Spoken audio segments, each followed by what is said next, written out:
ዮ ፋሚሊ እንደምን ቆያችሁልኝ? አይኑ ከዩቲዩብ ትንሽ እየጠፋፋው ነው። አልፎ እመጣለሁ፣ አልፎ እጠፋለሁ። ግን ስቲል አሁን ደግሞ ዛሬ በጣም በሚጠቅም መረጃና በጣም በሚጠቅም ነው የመጣሁላችሁ። አብዛኞቻችሁ ኢስፖርት ፕሌየር ስትሆኑ የሚያስፈልጓችሁ መስፈርቶች ሙሉ ሳታሟሉ ነው እና ደግሞ ዛሬ ኢስፖርት ፕሌየር ስትሆኑ የሚያስፈልጋችሁ ነገር ሙሉ የሚያሟሉ ነገሮች ይዤላችሁ መጥቻለሁ። አንደኛ ኢስፖርት ትሬኒንግ የምታደርጉበት የኢስፖርት የክራፍት ላንድ ማፕ፣ ሁለተኛ አውትፊት፣ ሶስተኛ የካራክተር ኮምቦ ወይም የስኪል ኮምቦ እና በአምስተኛ ደረጃ ደግሞ እንዴት ስኪላችሁን አፕግሬድ እንደምታደርጉ ሙሉ ቱቶሪያል ይዤላችሁ መጥቻለሁ። እስከ ቪዲዮ መጨረሻ ድረስ ላይክ እና ሰብስክራይብ በማድረግ ቪዲዮውን ጀምሩ። ይመቻችሁ። እና በመጀመሪያ ላይ የምናገኘው ይሄን በፍሪ የሚሰጥ ሙሉ በሙሉ በሚባል ደረጃ በፍሪ የሚሰጥ ልብስ ነው። የኔ ግን እዚህ ጋር የምታዩት ልብስ ነው፣ የኔ ፐርማነንት አውትፊት ማለት ነው። የኢስፖርት ብቻ እሱን ሰክሱ። ከዛ በኋላ በመቀጠል እዚህ ጋር የምታዩት አውትፊት አለ ማለት ነው። ይሄኛው ላይክ በፍሪ ላይክ እስከ ማክሱ ብቻና ጸጉሩ ብቻ ነው በፍሪ ላይ ያልሆነ የሚችለው እንጂ ያበደ ነው። ላይክ የሚቀራረብ ልብስ እየለበሳችሁ መውሰድ ትችላላችሁ። ላይክ አውትፊታችሁ ይሄን ያክል ማተር ስለማያደርግ ደስ ያላችሁ መልበስ ትችላላችሁ። ዋናውና ጠቃሚ የሆነው የካራክተር ስኪል ኮምቦ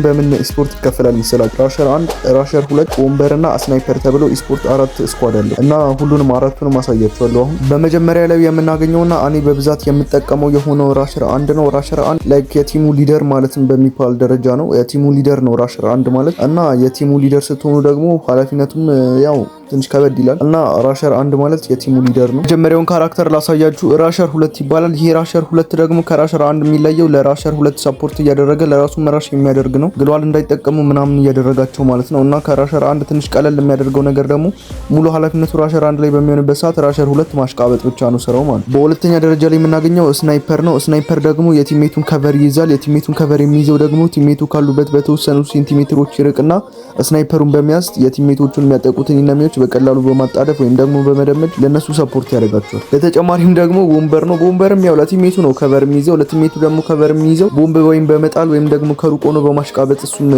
ከሩቅ ባይርቅም ቢያንስ ትንሽ ሴንቲሜትር ግን ከሁለቱ ራሸሮች ከራሸር 1 እና ከራሸር 2 ይርቃል ማለት። በስተመጨረሻም እንግዲህ የክራፍት ላንድ ማፖቹ ላይ ደርሰናል ማለት ነው። የክራፍት ላንድ ማፖቹን ደግሞ የምታያቸው ናቸው። ሁሉንም ሪቪው እንድሰራላችሁ ከፈለጋችሁ ኮሜንት ላይ ሪቪው ይሰራልን በሉ። ሁሉንም ሪቪው ይሰራላችሁ። ዛሬ በዩቲዩብ ቪዲዮአችን ይሄን ይመስል ነበር። እስከመጨረሻው ስለተከታተላችሁ አመሰግናለሁ። ሰብስክራይብ ማድረግ እንዳትረሱ። ይመቻችሁ።